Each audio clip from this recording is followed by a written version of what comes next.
The Wednesday Week is sponsored by Michael Constantine Wealth Management. We bet you can't find a financial advisor closer to Hillsborough Stadium.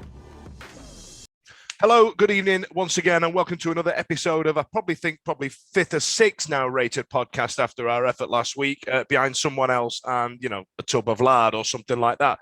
Now, with it being August, everybody seems to be on holiday. So today you've got myself, you've got Dave, and we're with the League Cup squad.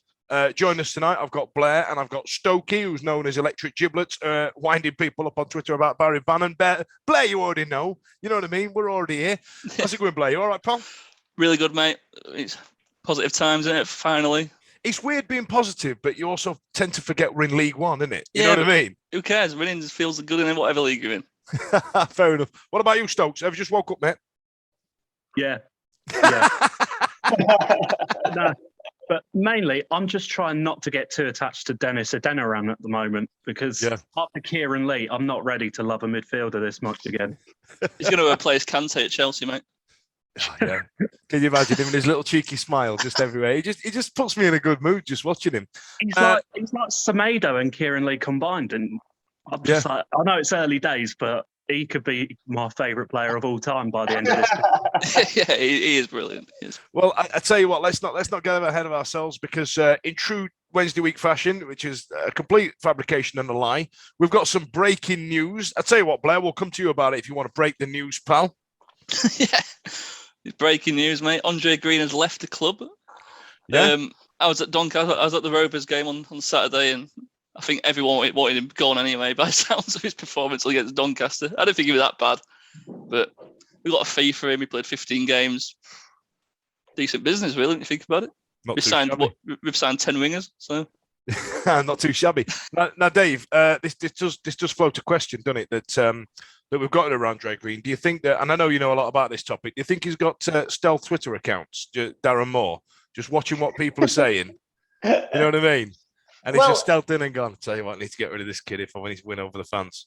Is it any more bonkers than your owner's 12-year-old son having transfer policy kind of dictated through them? So probably I would say that Darren Moore is connecting with the fans in a way that previous managers never did. So yeah, he's definitely just trolling Twitter.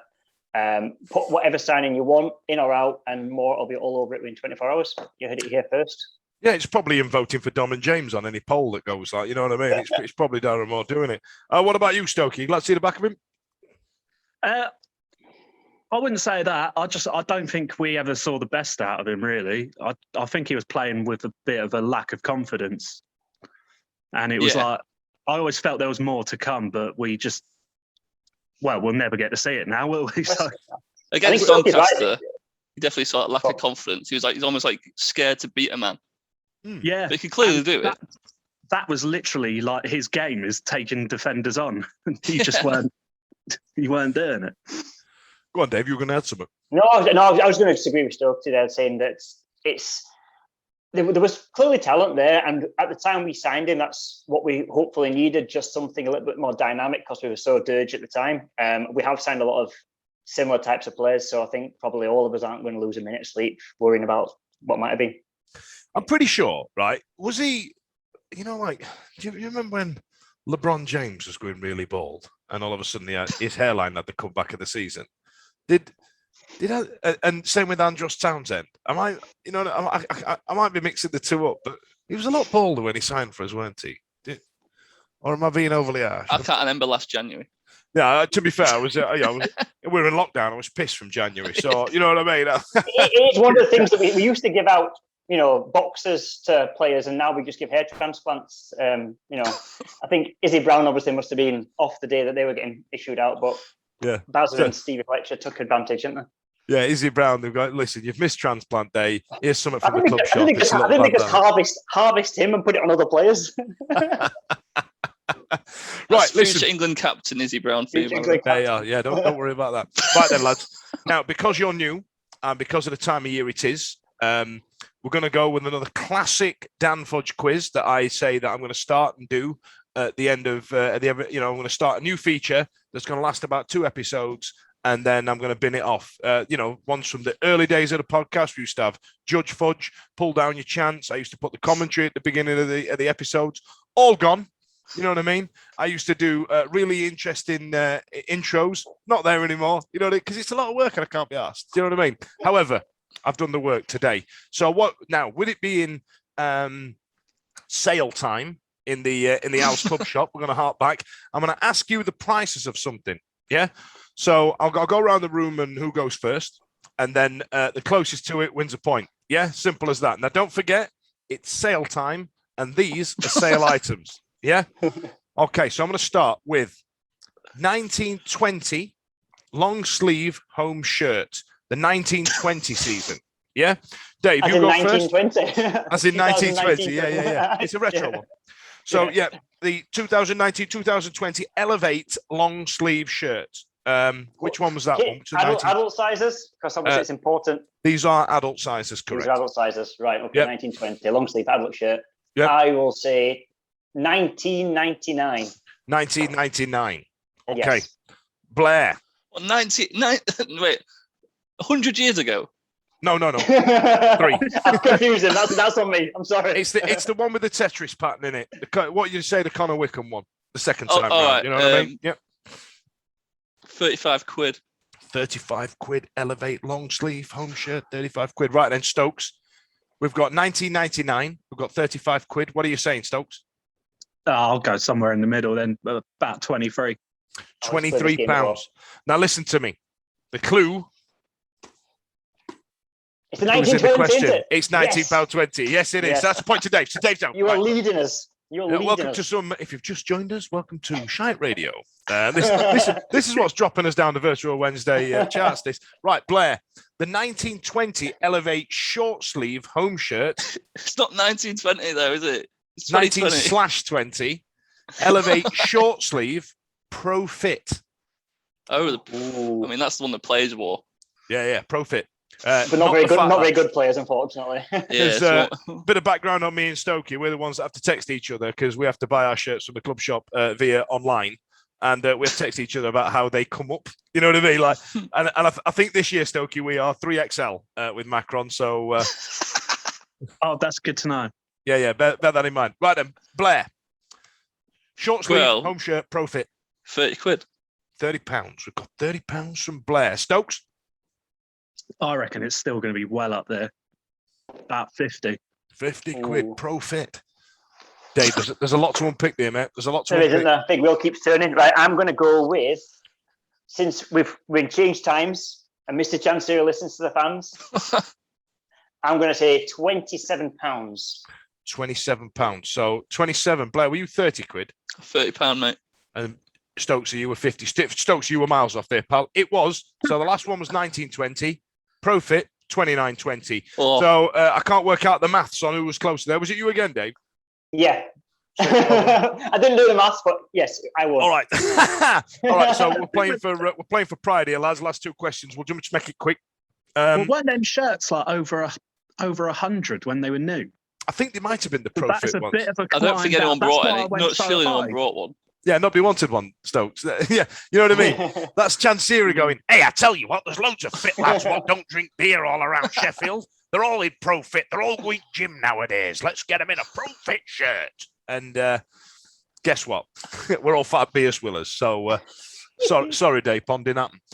1920. Now, I've had my eye on this for a couple of years, and now it just looks really old and tacky. 1920 Blue Elevate Gilet, or as we used to call it in old money, body warmer. Stokie, you get to go first. Oh, I remember this because you wanted to look like a right Tim Sherwood. Correct. $17.99. $17.99. It's a solid guess, Stokes. Dave? $15.99. $15.99. Ooh. Right. Blair, you can go lower, you can go higher, or you can bash right in the middle. What are you saying? £25. £25. Blair, you're the winner on that one. £27.50. They've just halved it. It used to be 55 quid. Now it's still best part of 30 quid to have our old kit makers. I looked at it on Saturday. Orange and blue gilet. I can't work out if it's something I want or something I don't want. It'd have been nice to be walking in lockdown. It's a nice you know what I mean? I think you'd buy it and feel very, very sad at what you'd bought. Yeah, I do. A little bit like some of the signings that we've made. You go, Yeah, I yeah. bought somebody. Oh, It's like the Andre Green of G-Lays. Do you yeah, know what I mean? Right, the last one then, lads, because then we'll crack on with some football chat because there's people screaming at the radio right now. So 2021 home shirt. So last season's shirt, which was essentially a copy of one 2 years prior. Still Elevate. Last season's shirt. Back to you, Dave. Home or away? 30 quid. 30 quid. Blair. Home or away? Home shirt, this one. Short sleeve. Yeah. £31. He's gone higher. Stokie, come on. I reckon this is about 15. It's a nice shirt. It. Right. It's cheaper than the 1921 because we got relegated. It's £2 cheaper at £17.70. So that's a sneaky little point there. So it's 2, 1 and 1. Big round of applause for the. I'll put a theme tune in there. But Dave, you won that one. You know, Dave Ponchan series sale policy early doors. Now, welcome to the show. We've got plenty to unpick. Andre Green has gone to the Eastern Bloc. Go and see Jenny from the Eastern Bloc. And we've conceded no goals. We've we're something like on 7 points, not conceded a goal. We've made loads of signings that's getting everybody excited. We've still not seen the lad who played for Wolves, who's like 19, that everybody's excited about. We've still not seen him. Yeah. Lee Gregory's got off the score sheet. You know what I mean? Now, as I kept saying last week, Blackburn Rovers, I'll tell you what, Blair, let's talk about Doncaster Rovers. Now, let's unpick it. There was a few comments on Twitter that it wasn't pretty. What was your take? I mean, firstly, it was the first time I've been in Hillsborough for 3 years, so it was just like it was amazing. I loved it. You got that little that buzz in your feeling. You're fucking hell, I'm in Hillsborough again. I can't wait for this. The big crowd, and I was well up for it. The pitch looks amazing. You know, classic early part of the season phrase there, Blair. Well done. Yeah, it's in a cliche. Get off the bingo card. Yeah. But it's But last season you had all them stupid people on Twitter that you're just making any shit up when it was like, oh, I can't even afford to do the pitch anymore. And it's like, well, the pitch is perfect now. So take that, chunter man. Yeah, your mate Paul down the pub, mate. No, he's not. Right? And before the game, the music seems to be on it was like a minute burst of every song we sing. Oh, really? So it sort of like got the bit of the atmosphere going. And I said to my mate who I went with, like, oh, that's a pretty smart move, that, getting everyone, might get a few songs around it, people pumped up before the game. And I thought it was a really smart move, that. When the game... Bunny. You what, mate? Sorry. A little bit of Jive Bunny, and I just realised you've got no idea what Jive Bunny is. Yeah, I was going to say, it's a hell of a reference that day. Yeah. So listen, actually, I've just thought if you try and explain Jive Bunny to somebody who's a lot younger. Now, there was a lot of songs in the 60s, like jive songs, like Rock Around the Clock by Bill Haley and the Comets being one that sticks out. Now, a DJ from Sheffield decided he was going to remix all these 60s tracks, and it became massive. And everybody went out and bought these LPs, and it just sounds nuts. Just saying that, just like saying to somebody that we didn't used to have remote controls for telly. You're not that old, are you, Fudge? Yeah, I was the remote control. Yeah.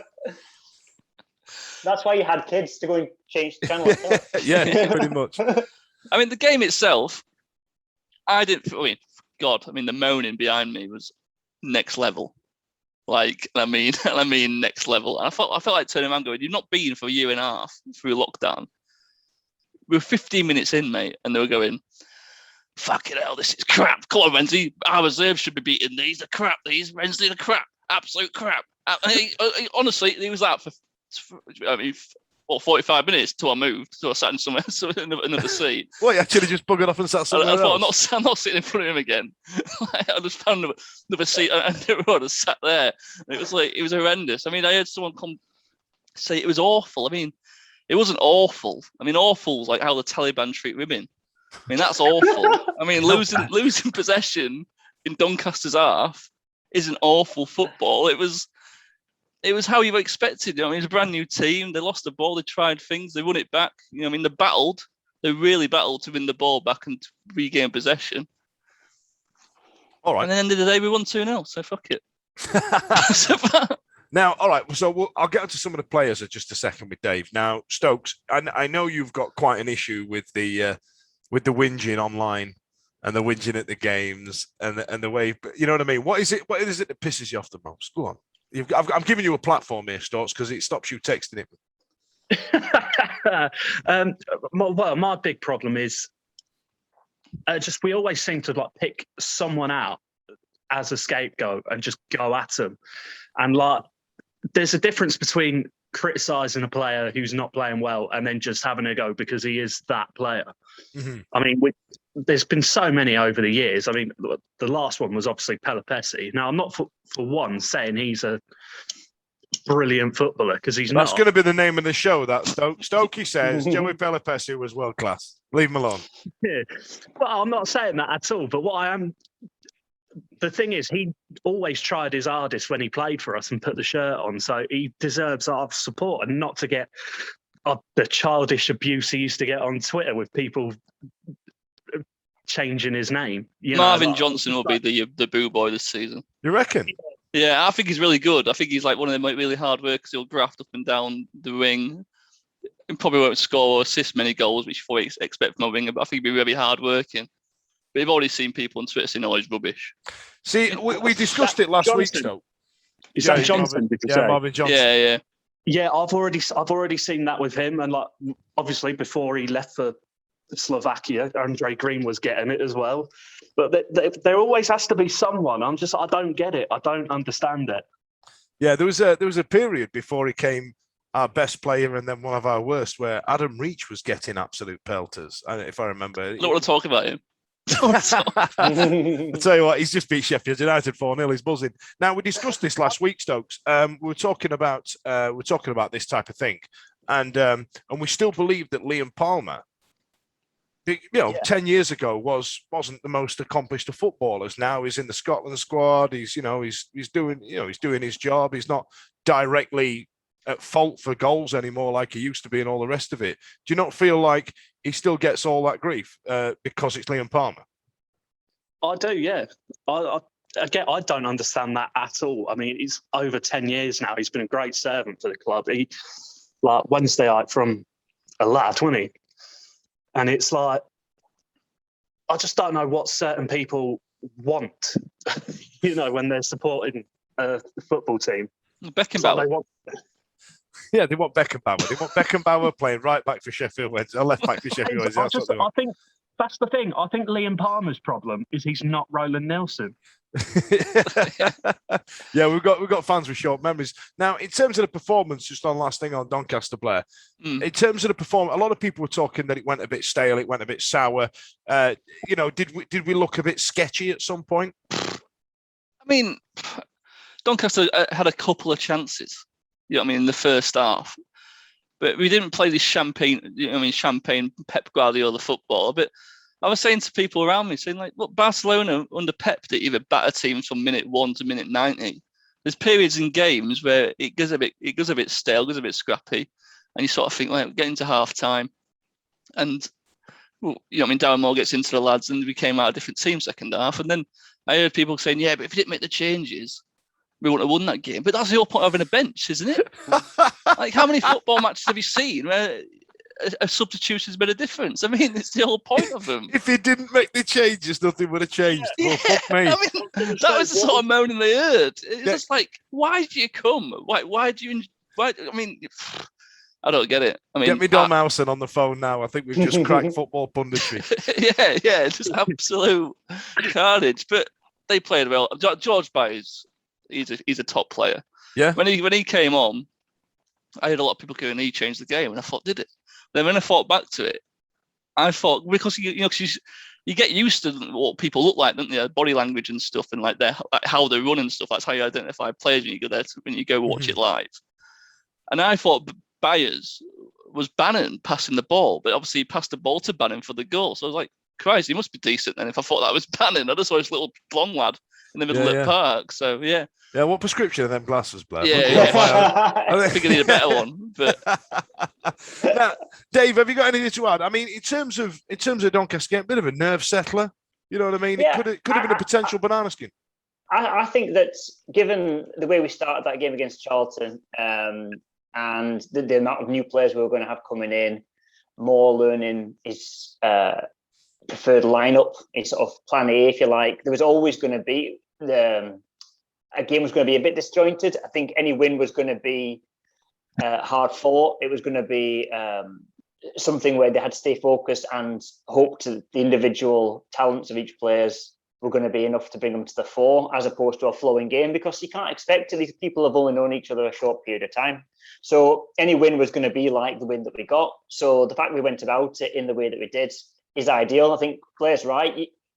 You are going to play a game probably for the first hour, 70 minutes, and it is going to be about matching them up. You are going to want to, in this league, be dictating the play, leading the games, and having teams having to change their style to suit us, because we're Sheffield Wednesday and we think we've got, should be up there or thereabouts. Mm-hmm. But no matter how much you want to kind of lead the narrative in a game, there's going to be some times where you just can't. You're going to have to react to what you're up against. And when that happens, that's when you need to be disciplined. Don't give away stupid goals. And as we've just discovered, the shot caller gasp, if you bring on substitutes, change formation, change players about, you can change games. And that's exactly what happened.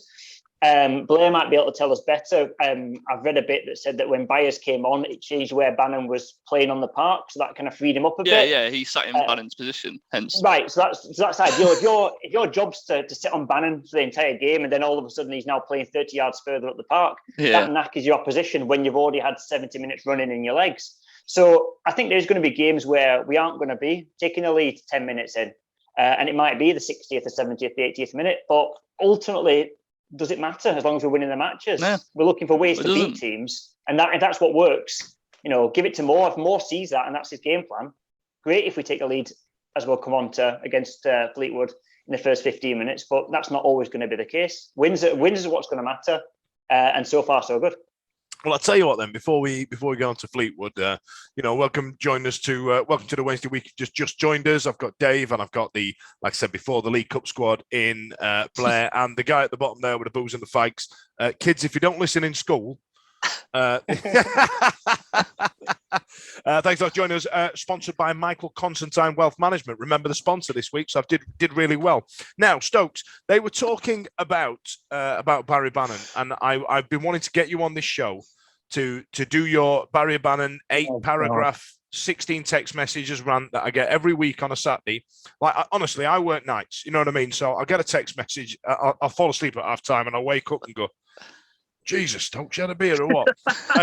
and a lot of it is usually about Barry Bannan. Now, a lot of us discussed that I personally believe he should play further up the field. And then when he dropped back in the Championship last season, it created an issue for our own defence, and we lost a man in midfield. Do you know what, Stokie? Just pick it up from there, pal. Go on.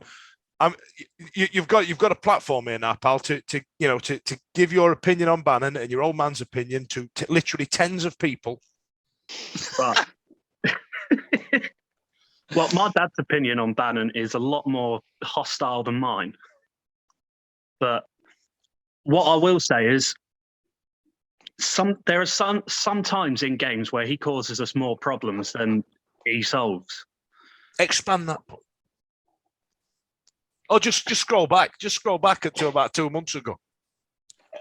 Well, I mean, it's all been covered before. Like, dropping too deep. He slows the play down in the middle when we're trying to make quick transitions. He takes extra touches rather than get the ball out wide quick. And I'm not even. This is the wrong time for this because he's actually had a good start to the season. So I've actually got no complaints about him. This is it. The thread I wanted to pull out with you, Stoke, is that the people that we've signed and put around him, like Adeniran, and I hope I get that right. Yeah. Do you feel that what we've got is the player that we thought we got when we first signed Barry Bannan and when we had Kieran Lee next to him? Do you feel that having that holding midfielder next to him is now giving him the opportunity to do what he's very good at? I'd say so, yeah. I think it is key who he's got around him. Like, obviously in the first season, it weren't just Kieran Lee. Kieran Lee, doing the running of about 4 different men. Dragging players all over the place. But he had Hooper dropping deep to do nice little 1-2s with, Forestieri buzzing about, Ross Wallace cutting in. And these were all really good footballers that you could play those nice little triangles with. And we'll start crying again now, mate. Yeah, we'll get the violin. I think even further to what Stokes is saying there is right at the beginning when you had Leuven's helping out Tom Lee and the Leuven's defence yeah. looked that much stronger, then I think Bannan felt. I think a lot with Bannan comes down to whether he trusts the players around him. And we've said before on here about he didn't seem to trust Pelopesse, so he wouldn't leave him to do his job. Whereas when Bannan trusts the players around him to do their own jobs, he can concentrate on his own rather than worrying about other people's jobs. And that's where he seems to be right now, I think. Yeah, there's reports, but Bannon's got a say on the players coming in as well, isn't there? Like, I think I've heard that. I don't know if it's true or nothing. But is that not exclusive on two? I'm sure Darren Moore even mentioned it. Or even Bazza might have mentioned it on an interview. But he's been speaking to the players coming in, like sort of like speaking about it and stuff. So there you are, Stokes. Give that your old man. Give that your dad. Is he having him yet? I mean, the biggest criticism Bannon used to get was saying, "Oh, he's trying too many Hollywood balls, and but he's passing the ball forward. He's trying something." I mean, I'll tell you something. If he started passing that ball 5 yards to the side of him or behind him, proper moaning will start then. At least he was trying something. He might have crap Jordan Rhodes at Frawden Rhodes. Funny that. Actually, one thing I will say about those forward balls is his long passing is not as good as. Well, I mean, it's good, but it's not as. He's a bit overrated in that sense. Yeah, but he tries it. A lot of players don't do that. They bottle it. How many times does he do those long balls, like out wide, especially? And he puts no pace on it, so it takes about 7 years to get there. And by the time it reaches its destination, it's just the player who was it looks good, though. Unmarked out there. He's just lost. He's either challenging for it or it's not even got there. But you've got to see playing devil's advocate with that. See the lack of pace we had out wide before. Did he need the ball to hold up when you've got Adam reaching his deceptive, slow, lightning slow pace? Or do you know what I mean? If you've got genuine pace, you can play a ball into a space and let your wide players run into it because you know they'll get there. If you haven't Adam got Reach that, is physical. Yeah. All right. So let's move on. My last point on that. Here we are. You see, this is what the third hour is after. This is what I was my last point on that is actually going to be someone who's very, I almost swore then, underrated is for his passing is Sam Hutchinson. I don't know if anyone's been watching his long passing this season, but it's Excellent. What I want Bannan to do when he has that. When he instead of floating those balls across, Sam Hutchinson drives it with pace, so it gets there, and then we're on the move quickly. And that's one thing I've noticed about Darren Moore this season. We're firing passes into each other. We're moving the ball very quickly, and I think that is part of why as soon as the team sort of gels together, we're just going to be a force. I think if we keep doing that, because we're moving the ball quickly, we're a lot more physical than we used to be, and it's not night and day from last season. Yeah, the squad is unbelievable, really, when you think. But even under Carlos, the squad was so one-sided, wasn't it? Yeah, like we had too many players in the same position and stuff. Exactly right. But I'll tell you what. Then let's move on to Fleetwood, Blair. So Hutchinson's injured. Dominic Iorfa, who has been an absolute world-class signing I'm going to miss him at Christmas. Yeah, I think Jack Hunt really came into his own this game. You know, a lot of reports were saying that it was a game of two halves, but it sounds like the other way around to what it was the Doncaster game.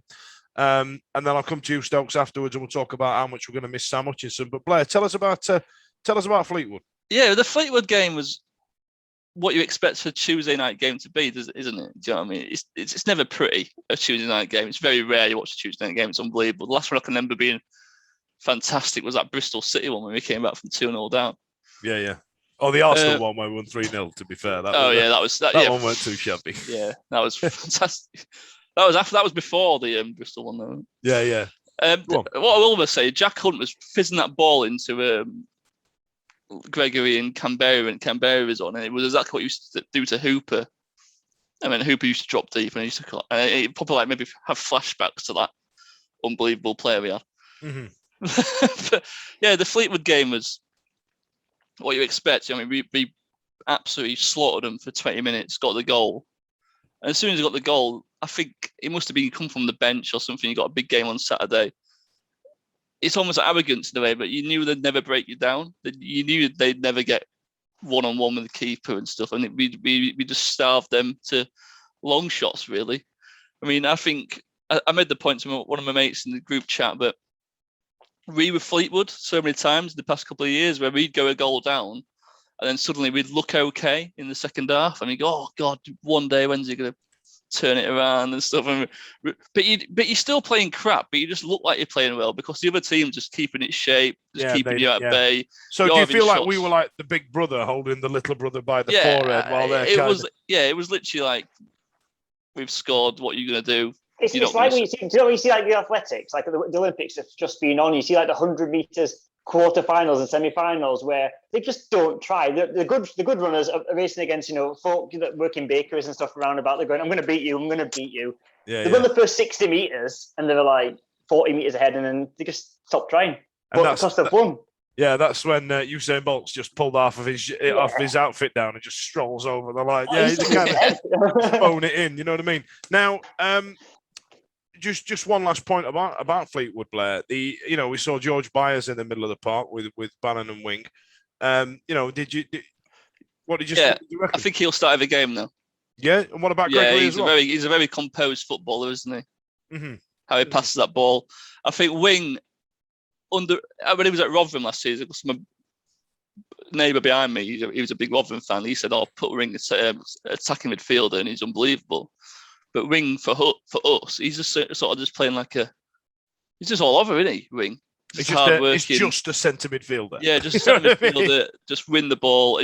He's unsung hero. He's going to score a few goals this season, and I don't think he's going to get the plaudits, unfortunately, because Bannan, Byers, and Deniran. I mean, like Stokie said at the start of this podcast, unbelievable, isn't he? Just never stops running. The Adeniran fan club is headed up by Stokie. You know what I mean? It's called Stokie's Adeniran fan club. He made the goal, didn't he? And Gregory. Yeah. God, he's everything. Goal, I thought. He's everything you wanted Jordan Rhodes to be, isn't he? Yeah, absolutely. Lively and lithe and quick. He cost nothing. Alert. Jordan Rhodes bankrupted us, ruined us. Yeah, absolutely did. Listen, Stokes. So Hutchison unfortunately went down injured for the umpteenth time in his Sheffield Wednesday career. We appreciate he's made of Lego. However, we've been punching above our weight having a player of his quality, I believe. Would you agree? I think if he never got them injuries, well, because when he was at Chelsea, he was handpicked as their replacement for John Terry. Yep. So if he never had them injury problems, we'd have never seen him in 100 years. Yeah. Absolutely. Sam Hutchinson just does my head in. Is it because he's so beautiful? Even with a crap haircut. Yeah, the haircut at the moment is just doing my nutting. But I think he's too brave for his own good. What, like because he's made a Lego and he goes diving in and you're thinking, Sam, come on, pal. It's part of why everyone loves him so much, is he puts every single part of himself into everything. A perfect example of this. That is why he always ends up getting hurt. Yeah, perfect example was he went down, didn't he, against Fleetwood injured. He won a corner. He was first in the box. Mm-hmm. Yeah.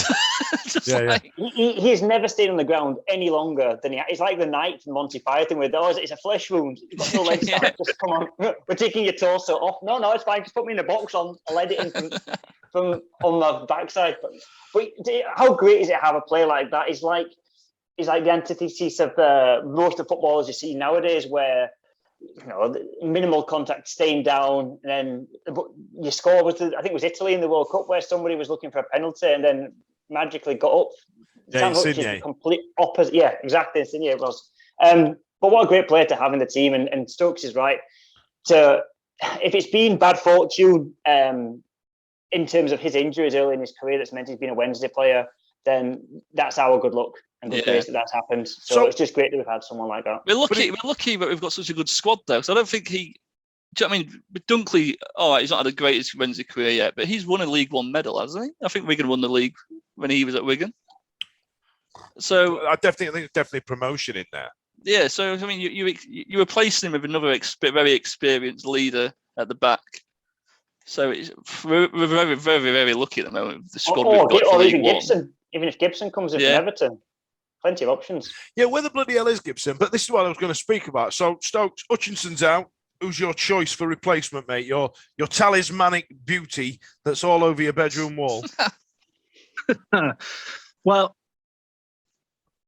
I don't know too much about Gibson, so I don't really. I'd have to say Dunkley probably. Yeah, I think you might be right. I mean, Gibson. Those who play Football Manager, if you've managed a League One, League Two team, Gibson's the one to get hold of. You know what I mean? You need to get in because you've got to fight off a couple of Championship teams. But I tell you what, Gibson on Footy Manager's sick, but. According to old Football Managers, Robbie Blake is the best footballer in the world. And let's not forget Tonton Zola Makoko as well. Like, you know what I mean? We can't. And Jason Kumas as well. Right, listen. Put respect on Jason Kumas's name. But he disappeared, didn't he? He did. But listen, so there's going to be now, I believe, a bit of a hole alongside Dominic Iorfa, and our defence has been absolutely outstanding. You can't take away from the fact that we are 3 games deep into a season, and we haven't conceded a goal. I mean, Christ, come on, man, that's not too shabby, right? I'm not so worried defensively because I think anyone who comes in will be able to slot in easily with that. I think what we lose with Hutchinson being out is, like I said, his range of passing is just unreal. Yeah. He's very underrated as an actual footballer. Like, he's just seen as this like almost like a shit man, but he's actually very good with the ball at his feet. And I think we're going to miss that. Well, sorry, I had a bit of windy pops there. You finished your sentence a lot earlier than what I thought you were going to do. So there's me burping down the microphone, kids. So you're welcome. Now, coming up now, I alluded to this before, and Dave, I was saying the other week that. The first few games we've got, Fleetwood was the only proper game. It didn't have any local rivalry around it. It didn't have any first game jitters or anything like that. And Fleetwood was the first proper win. Do you know what I mean? Mm-hmm. Did you feel like it was a case of just getting the job done? I think, as we've kind of covered the fact that the Doncaster game, you're spot on, Fudge. It had that. There was going to be an extra dimension to it. Yeah, of course. Yeah, we're more being their former manager, and they always the local rivalry, derbies, whatever you want to call it, South Yorkshire derbies, was going to be there, which is going to be there on Saturday as well. So I think we approached it differently.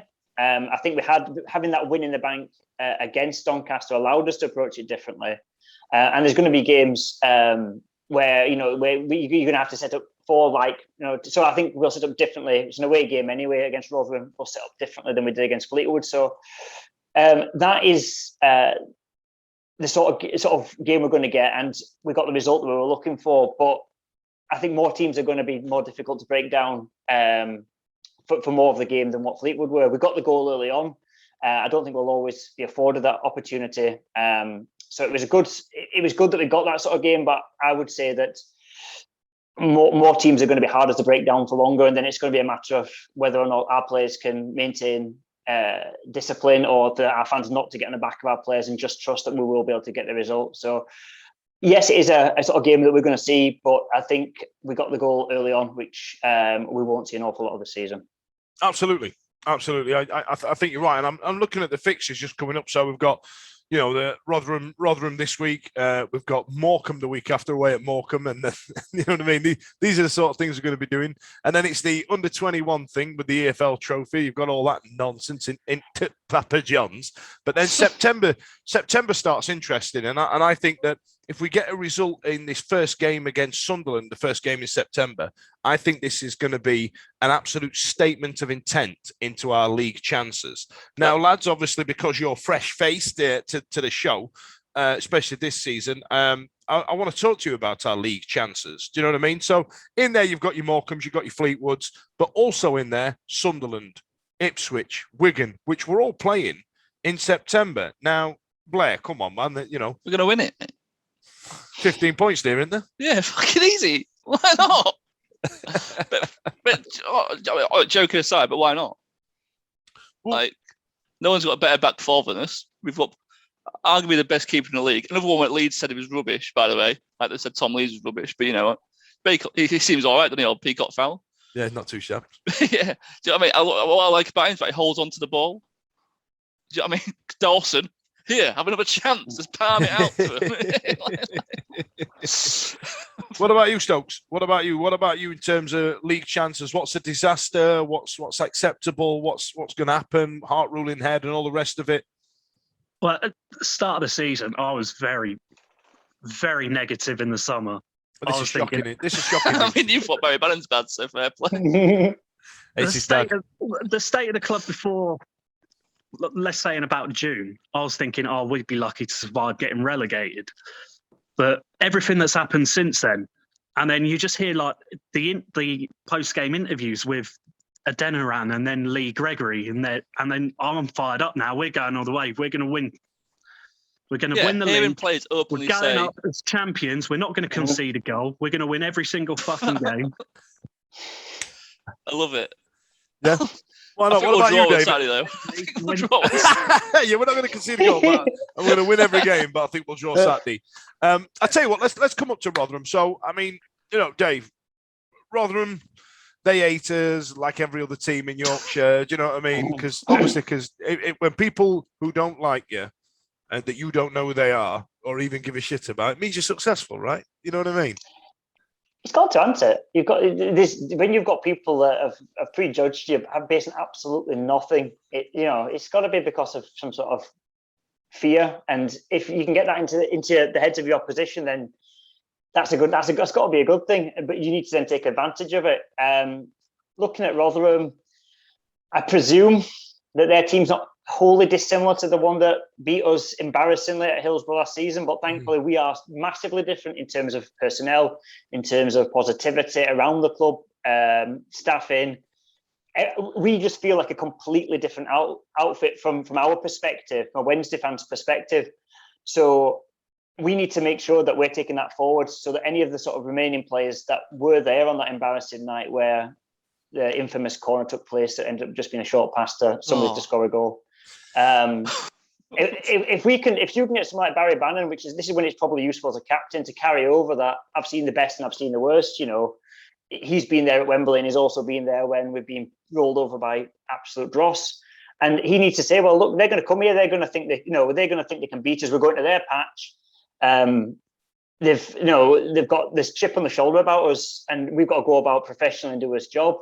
And I've got the same positivity as the boys, maybe not quite as much as the boys, but the same sort of idea. But 6 weeks ago, 8 weeks ago, we were not anywhere near contention or any sort of possibility. And what a difference this last 8 weeks have made. And it's not just the signings; it's everything that's coming out of the club at the moment. Just seems totally on point, and it's great. And I think we will get a result on Saturday.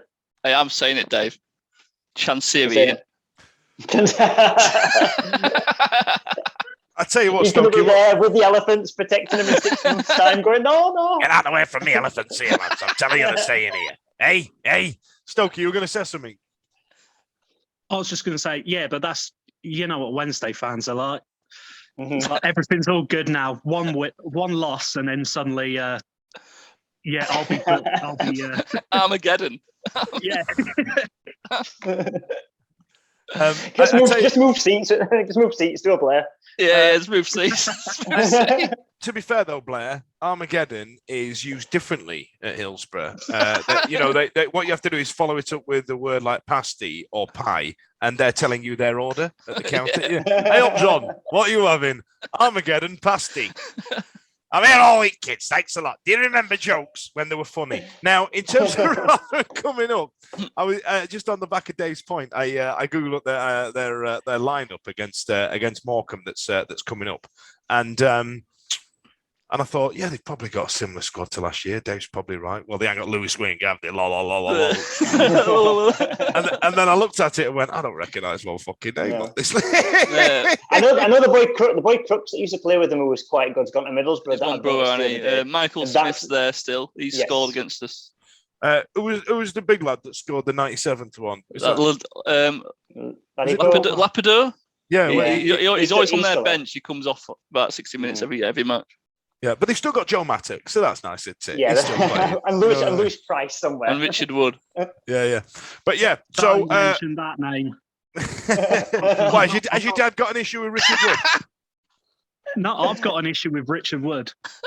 Tell us all about it, Stoke. Do Get you your want popcorn. to Get your popcorn out, Fudge. get Back when I was like 14, he was my favourite player in the world, and then he pulled what he pulled. I was just like, fuck's sake. Where did he go? Ipswich? Did he go Ipswich in the end? Coventry? He got offered Coventry. Coventry. yeah. Fucking hell, yeah. Yeah. I'm Yeah, there sorry, was if he stayed, he would have been an absolute Wednesday legend. And whoever his agent is and the career advice he got was fucking terrible because he's just done nothing since then. No, you're right. Okay, then, Stokes. Still Score heartbroken prediction. about it. I know, I can hear it, mate. I'm going to try and move it on, but you know what I mean? Score prediction, Rotherham United this Saturday. I'm going to go, let's go 2-0. 2-0, a Wendy. What about you, Blair? Oh, I just hate this fixture. It's crap. Because unfortunately, I schooled in Rotherham for no fault of my own. And it's just full of fans who... Did you go to Old Comprehensive? Yeah, no. With Rotherham, it's full of fans who support Man United or Liverpool. Yeah. But they used to go to went down to Millmore on the Saturday. Yep. So I used to get the shit all the time. Like, you're a Wednesday fan, you crap. Blah, blah, blah, blah, blah. But didn't you do the same? Because I did. And me and Ash used to go. Ash, who else on the show? We used to, I'd have my season But you went ticket. Millmore? And we used to go Millmore every week if Wendy weren't playing. Fudge. Yeah. What's all this about? There used to be a fixture. There used to be a Sheffield Wednesday Rotherham United fixture every season pre-game, and obviously going to sit in the Wendy end. But yeah, because when I had sitting the Wednesday fan, and Yeah. it's fine. when I had the season ticket, because my dad's a Leeds fan, and obviously I was watching a Wednesday, but I'd go. It was the only time I'd go with my dad to go and watch the Millers play. But that was all right then, because they were in like Division 4 in old money. Yeah. You know what I mean? And it was us slumming it, and it was like £5 Well, they were to get Division in. 1 when I was there in school, and then I used to be like, but then if Rotherham lost, it didn't matter because they supported Liverpool and Man United, so we were like, but I can still give you crap because Wednesday crap. Yeah, Sort of thing. It was just like, so I've always just hate this fixture. This is feeling like therapy now. Yeah, Are you okay? it is. It's like going fucking hell. I think it'd be 1-1, but I want Wednesday to smash him. But I think it'd be 1-1. Smash them 1-1. Smash 1-1. What about you, Dave? 1-0 win, provided we can do what we said we need to do, which is see games out for a start, make sure that we don't do anything daft, then we'll pick them off 1-0. Yeah, I think it's got the potential of an early goal from us and then them trying to pull away at a thread. But because of the nature of the fixture, I feel that thread might find a goal at the end of it. They're really good in League One, aren't they? Yeah, they are. And I'm going to go As 1-0. good as us. They know how to play League One football. But, and I'm looking forward to doing these shows in September to talk about teams like Sunderland, teams like Wigan, teams like Ipswich, because there's a lot of shit around them. And as it sounds, I feel like we're off the radar a little bit, but not. I don't even know. No pundit on like any like No. Talk Sport or Guardian Football Weekly. No one's ever mentioned Wednesday. No, it's been And it's Wigan and like- Ipswich and Sunderland. Can they do it this time? Yeah, Because but nobody- we've made some nobody really cared good less about- signings, haven't we? No one cared less about Wednesday when Chuck Carvajal first came in, and then it didn't take very long to then become like Oh yeah, David the Garrido- massive David Garrido- giant, David the sleeping Garrido's giant, favourite and all club. that, yeah. Do you remember David Garrido? Yeah. All right. Well, listen, we've come to the end. Has anybody got any other business? No. Have we signed anybody in the last 4 hours? I know. I struggle keeping up. Stokie, is there anything you want to get off your chest? Do you want to lay down on the leather couch? Do you want me to make some notes? I want to know what's going on with Fiseo. With Fizzy, actually, yes. Okay. So again, Okay. I'm going to let you lead in. Give me a big long intro question, a Dan Fudge big long intro to give me a time to think of an answer about Fizeo Delabashiru. I'm looking forward to seeing what him and Dennis can do as a midfield pair. But I think we signed him last season. He's not gotten a single chance, really. He's had like 15 minutes here or there. But he should be, at very least, on the bench, I think. He was on the bench against Fleetwood. But he didn't get on, did he? Nah. No. And Fleetwood would have been a good fixture to put him in on, wouldn't it? Well, Yeah, 'cause he's got a lot of tools, hasn't he? So give us a question, He Stoke. gives us- Give us a question. He gives us something different going forward, though, doesn't he? He's just got that. He's dynamic. He just gets at teams. I don't think any of our other midfielders really offer us that. Yeah, I think if Byers starts games, and then Byers gets picked up an injury or he looks a bit tired or something, I think Bashir will fit Byers.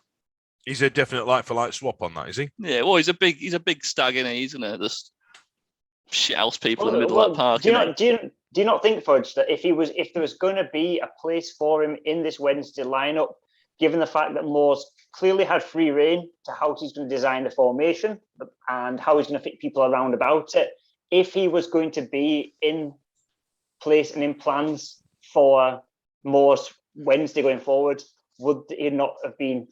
Would we have bought as many midfield players as we did, and would he not be awesome in the team by now?